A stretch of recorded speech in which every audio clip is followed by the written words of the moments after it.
A gente sabe das dificuldades pelas quais passa o Mercosul, a gente sabe da falta de vontade política, às vezes, ou de condições técnicas dos países de aprofundar a integração econômica.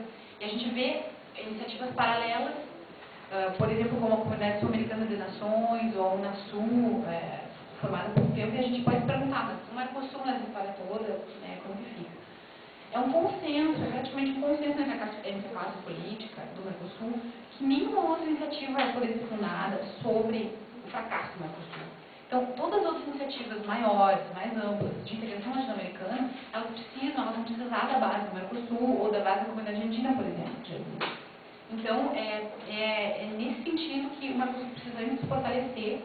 E se o parlamento do Mercosul vai poder, ou não, se tornar um instrumento de aprofundamento da integração, um instrumento que vai levar a integração para o lado político e social e jurídico, e vai tirar a integração dos aspectos econômicos e sociais, é uma questão que a gente vai poder responder nos próximos anos, acompanhando o trabalho desses deputados, quem vai votando no ano que vem os parlamentares do Mercosul. Obrigada.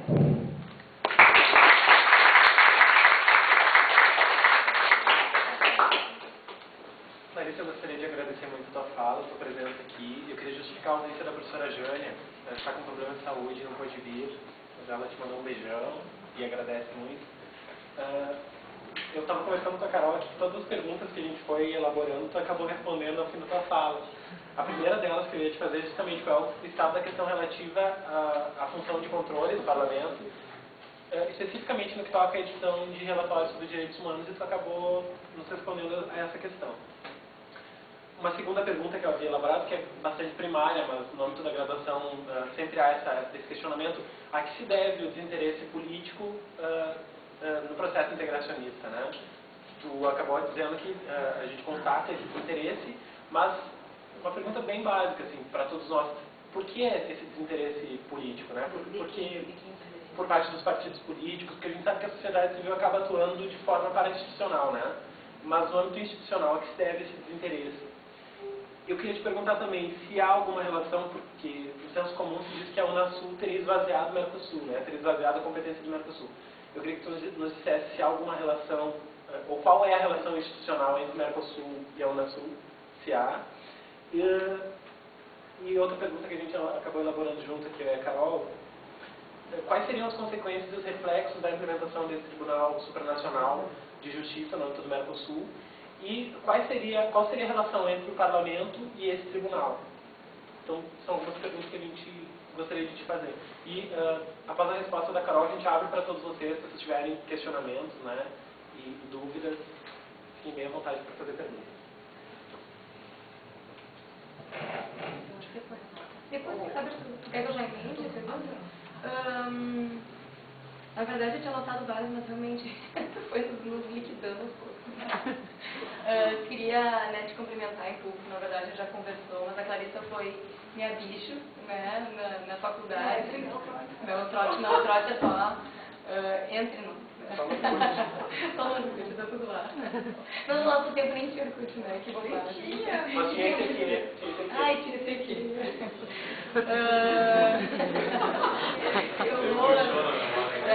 Era a máquina. E é bem bom te ver de novo, saber que tu tá por todos os lugares, mas de vez em quando tu volta e sempre é a mesma solidência, assim, é muito bom.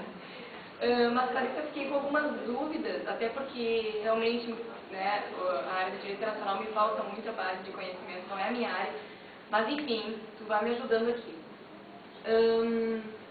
Eu não sei se eu não entendi bem, mas eu não entendi de onde que vão vir esses candidatos para o parlamento do Mercosul. Se são candidatos já do Congresso Nacional dos Estados, ou são sujeitos que os partidos, independentemente disso, apresentarão. Como é que, de onde vêm esses parlamentares para se candidatar, portanto, né, às eleições?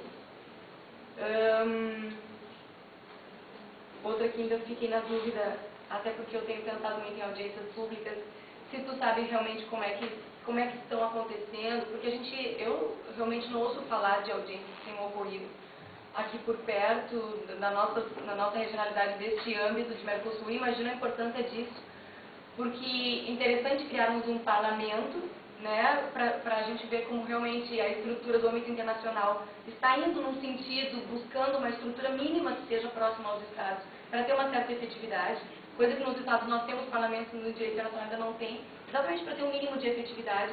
E no direito dos estados, o nosso parlamento já não nos atende, então nós estamos buscando outros, como o caso das audiências públicas, de vários poderes, inclusive o poder judiciário.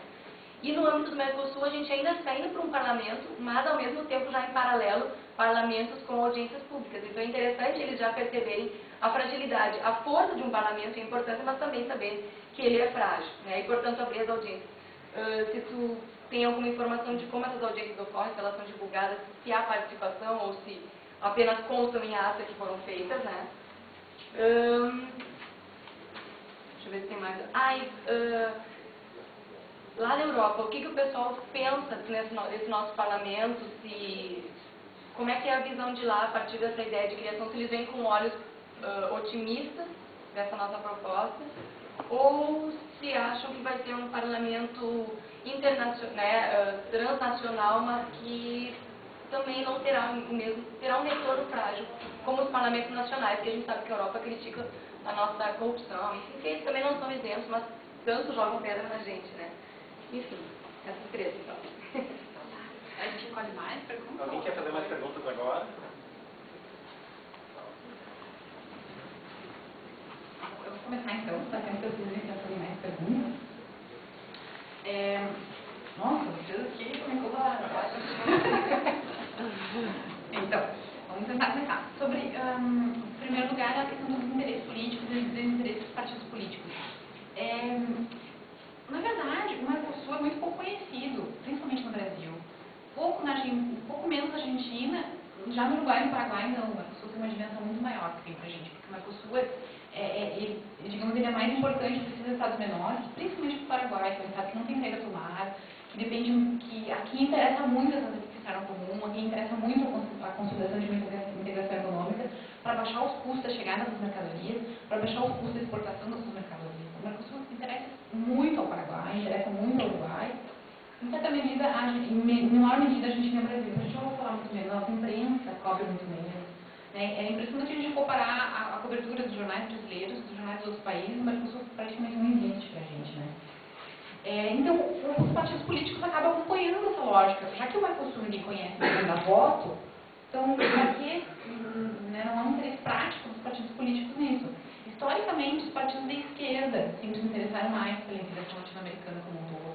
E, na verdade, esse parlamento, parte desse parlamento do Mercosul foi criado pelas forças da esquerda que estavam no poder do continente. Então, os partidos da esquerda demonstram um interesse maior, mas que também nunca foi expressivo.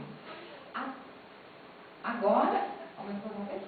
Por quê? Eu não queria saber por quê. Porque o interesse dos partidos de esquerda é maior do o interesse quanto à integração, né? Quanto ao processo de integração. Eu posso tentar responder. Na verdade, a esquerda, não só na América Latina, mas a esquerda normalmente, historicamente, demonstra uma consciência mais internacional.